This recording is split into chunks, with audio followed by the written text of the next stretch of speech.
ओम शांति। आज है 7 अगस्त 2024 की साकार मुरली। ओम शांति। बाप दादा। मीठे बच्चे, याद की यात्रा से तुम्हारी कमाई जमा होती है।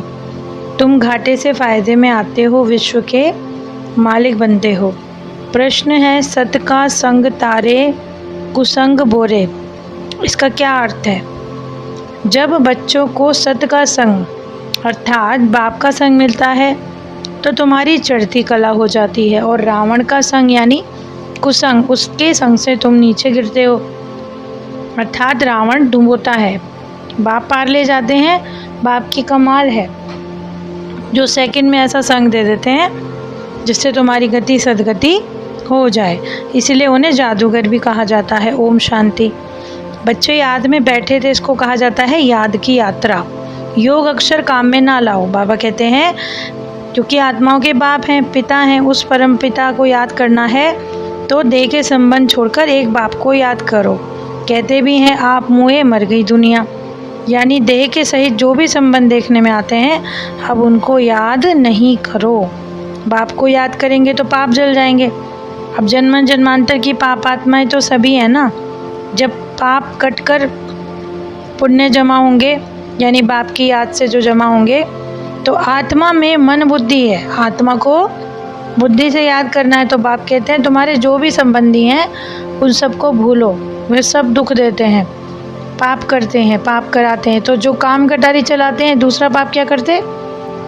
तो बाप सर्व का सदगति दाता है जो बच्चों को सुख देकर स्वर्ग का मालिक बनाते हैं। अब ये है पाठशाला, तुम्हारी एम ऑब्जेक्ट। ऐसे तो कोई कह नहीं सकता कि हमें पवित्र दुनिया का मालिक बनना है। अभी 5000 वर्ष पूरे हो गए। अब जैसे कांटों के जंगल को फूलों का बगीचा बनाना है, उनका असली नाम है शिव। तुमको इन ब्रह्मा को भी याद नहीं करना। बाबा कहते हैं याद केवल बाप को याद करना है। जब से आत्मा पतित बनी है उनको पावन बनाना है। ये सिवाय ईश्वर के, परमात्मा के कोई कह नहीं सकते, क्योंकि वो हैं परमात्मा। तो अभी जब सब पुनर्जन्म लेते लेते विकार में जाते जाते अब कितने पतित हो गए, तो जो संन्यास लेते हैं वो भी ऐसा नहीं कह सकते। देवताएं तो ऐसा कहते ही नहीं क्योंकि वो एवर पवित्र हैं। अब बाप तुमको आसुरी संप्रदाय से दैवी संप्रदाय में ले जाते हैं। तो सतयुग में क्या होता है? दैवी, और अभी है आसुरी संप्रदाय। इस दुनिया को कहा जाता है हिंसक। तो बाप कहते हैं बच्चे बाप को याद करो। जो तुम्हारे गुरु लोग हैं वो भी सब देहधारी हैं। अभी तुम आत्माओं को किसको याद करना है? परमपिता परमात्मा को। 84 जन्मों के बाद अब तुम आत्मा बन गए हो तो अब पुण्य जमा करो और अपने योग बल से पापों को खत्म करते रहो, क्योंकि इस याद की यात्रा से ही तुम विश्व के मालिक बनते हो। अभी बाप बतलाते हैं कि तुम 84 जन्म लिए सूर्यवंशी चंद्रवंशी बने। कहते भी थे कि निराकार शिव, उनकी शिवरात्रि भी मनाते हैं, परंतु बाबा कहते हैं मुझे शरीर का लोन लेना पड़ता है, तो इसलिए इनका नाम ब्रह्मा रखा। तभी तो ब्रह्मा कुमार कुमारियाँ कहलाए, नहीं तो ब्रह्मा कहाँ से आया? वो है शिव का बेटा। तो शिव बाबा अपने बच्चे में प्रवेश कर कर तुमको ज्ञान देते हैं। ब्रह्मा विष्णु शंकर सब इनके बच्चे हैं। अब निराकार बाप के बच्चे वैसे तो सब निराकार हैं, लेकिन आत्माएं शरीर धारण करके पाठ बजाती हैं, क्योंकि शिव भगवान उवाच है कि श्री कृष्ण को भगवान तो नहीं कह सकते, भगवान तो एक ही हैं। श्री कृष्ण की महिमा अलग है। पहला नंबर देवता है राधे कृष्ण, जो स्वयंवर के बाद लक्ष्मी नारायण बनते हैं, परंतु दोनों अलग अलग महाराजाओं के बच्चे हैं। वहाँ पवित्रता का नाम नहीं, 5 विकार रूपी रावण ही नहीं, राम राज्य है। तो बाप आत्मा को कहते याद करोगे तो जो अभी तुम तमो प्रधान बने हो शतो प्रधान बनते जाओगे, क्योंकि भगवान को व्यापारी भी कहा जाता है। सबको जीवन मुक्ति देते हैं, जादू का खेल है ना। 63 जन्म भक्ति करते ही आए हो, एक भी वापस जा नहीं सकता बिना सदगति के, और सदगति बाप के सिवा कोई करता नहीं। तो बाकी सब आत्माएं जब मुक्ति धाम में चली जाती हैं, तुम जाते हो जीवन मुक्ति में वाया मुक्ति धाम। इसी तरह ये चक्र सृष्टि का फिरता रहता है। अब तुम रचयिता और रचना के आदि मध्य अंत को जान गए हो। तो भक्तों को भगवान ने फल दिया आधा कल्प सुख का, फिर रावण राज्य में दुख शुरू हो गया। सीढ़ी तो उतरनी है, वहाँ भी ऐसे घड़ियाँ बीतती जाएंगी, जैसे हम सीढ़ी चढ़ते हैं ऐसे ही उतरनी भी है। तो सर्व की सदगति करने बाप को फिर आना पड़ता है। बाकी तो सब विकार से जन्म लेते हैं, ऐसा तो है नहीं। वहाँ सतयुग में कोई विकार नहीं होता। अभी देखो किस सबको नमस्ते करते हैं, कैरेक्टर तो उनको अच्छे हैं देवताओं के, तभी तो अपवित्र मनुष्य देवताओं के आगे माथा टेकते हैं। अभी लड़ना झगड़ना लगा रहता है। अभी तो देखो क्या क्या हो रहा है इस दुनिया में। सजाएं तो सब आत्माएं नंबरवार भोग रही हैं। माला एक दो की नहीं होती। फिर जैसे उनको बनाया है प्रवृत्ति मार्ग है, तो सिंगल की माला नहीं होती, सन्यासों की माला नहीं होती। निवृत्ति मार्ग वाले हैं वो, प्रवृत्ति वालों को ज्ञान दे नहीं सके। तो राजाई प्राप्त करने के लिए बाप राजयोग 5000 वर्ष बाद सिखलाते हैं। इसी तरह पांडवों को जीत पहनाते हैं। अब तुम हो पंडे, घर जाने की यात्रा कराते आए हो, तो जीवन मुक्ति में हाहाकार के बाद फिर जय जयकार होनी है। इसीलिए अपने पापों को भस्म करते जाओ। ब्राह्मणों की जो निशानी होती है वो चोटी है। ब्राह्मण, देवता, क्षत्रिय, वैश्य, शूद्र, ये हुबहू चक्र फिरता रहता है, लेकिन ब्राह्मणों का छोटा कुल होता है। इस छोटे से युग में आकर बाप पढ़ाते हैं, क्योंकि शिक्षा देने वाला टीचर जो सृष्टि के आदि मध्य अंत का ज्ञान देता हो, इसीलिए तो उनको बुलाते आए हैं। और जबकि हमने परमात्मा को किस में बता दिया, कुत्ते बिल्ली टिक्कर में।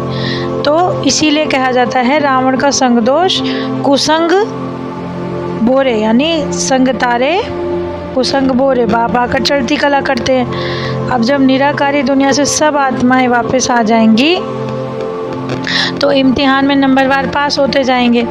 जब रावण राज्य आया तो शरीर छोड़कर अपवित्र राजा बने। अब सच्चे सोने में भी खाद पड़ती है, तो खाद का जेवर हो जाता है। अब आत्मा से खाद कैसे निकाली जाए, उसके लिए भी अग्नि चाहिए। जैसे जेवर को भी अग्नि में डाला जाता है, योग भी एक तरह की अग्नि है। इसीलिए अब जो है वो खाद निकालने के लिए ज्ञान चिता पर बैठकर योग लगाओ, जो कि बाप के सिवाय और कोई बिठा नहीं सकता। अभी जो तुम सब बातें जान गए हो, तो बाबा ने तुमको भक्ति का फल दिया। इसीलिए मीठे मीठे सिकले दे बाप दादा प्रति याद प्यार। रूहानी बाप को रूहानी बच्चों की नमस्ते।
शुक्रिया बाबा, शुक्रिया। धारणा के लिए मुख्य सार है, सजाओं से मुक्त होने के लिए विजय माला का दाना बनने का पुरुषार्थ करना है। रूहानी पंडा बनकर सबको शांति धाम की यानी घर की यात्रा करानी है। अब याद की यात्रा को बढ़ाते बढ़ाते सब पापों से मुक्त होते जाना है। योग अग्नि से आत्मा को सच्चा सोना बनाना है और सतोप्रधान बनना है। आज का वरदान है, हर घड़ी को अंतिम घड़ी समझकर सदा एवर रेडी रहने वाले तीव्र पुरुषार्थी भव। अपनी अंतिम घड़ी का कोई भरोसा नहीं है, किसी को पता नहीं, इसलिए हर घड़ी को अंतिम घड़ी समझते हुए एवर रेडी रहो, अर्थात तीव्र पुरुषार्थी बनो। ऐसे नहीं सोचो कि अभी तो विनाश होने में थोड़ा टाइम है, फिर तैयार होते रहेंगे।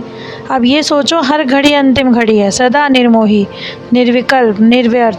व्यर्थ यानी मतलब एक सेकंड भी व्यर्थ ना जाए, तब कहेंगे एवर रेडी। कोई भी कार्य कर रहे हों लेकिन अपनी स्थिति में यानी सदा उस स्थिति से उपराम हो और ये सोचें जो होगा अच्छे के लिए होगा। स्लोगन है, अपने हाथ में लौ उठाना भी क्रोध का अंश है। बाबा ने कहा अपने हाथ में लौ नहीं लेना है, यानी इसके क्रोध के कारण ही ये ऐसा होता है।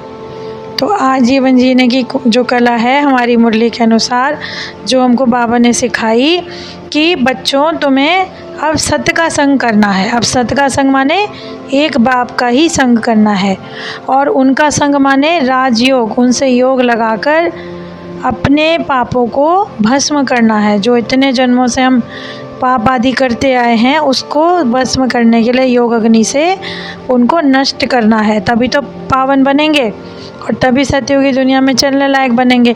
और यदि किसी आत्मा को मुक्ति धाम भी जाना है तो भी बगैर पवित्र बने हम आत्माएं वहाँ नहीं जा सकती। इसीलिए बाबा कहते हैं माला कोई एक की नहीं होती। ऐसा नहीं है कि सतयुग में यदि मनुष्य थोड़े हैं तो वहाँ पर कोई एक है, मनुष्य हैं बहुत कम लेकिन उच्च कोटि के देवी देवताएं हैं। तो यानी अपने आप को चढ़ती कला में लेकर जाना है। जो खाद हम पर चढ़ गई है उसे योग अग्नि से नष्ट करना है। सजाओं से मुक्त होने के लिए पुरुषार्थ ज़रूर करना है ताकि बाबा से हम मिल सकें कि बाबा हमने पुरुषार्थ तो किया। और फिर बाबा ने लास्ट में ये भी समझाया कि बच्चों ऐसे नहीं समझो कि अभी बहुत टाइम पड़ा है। किसी भी आत्मा को अपनी एक सेकंड का, अगले सेकंड का पता नहीं है, एक सेकंड का भी विश्वास नहीं है। तो सदैव एवर रेडी, निर्मोही और निराकारी स्थिति में रहो, अपनी स्थिति से उपराम रहो। और अंत में बाबा ने जो समझाया कि अपने हाथ में कभी भी हमें लौ को नहीं उठाना है। तो आज की इतनी सुंदर और ज्ञान से तृप्त करने वाली, सतोप्रधान बनाने वाली मुरली के लिए बाबा का पद्मापदम शुक्रिया। ओम शांति।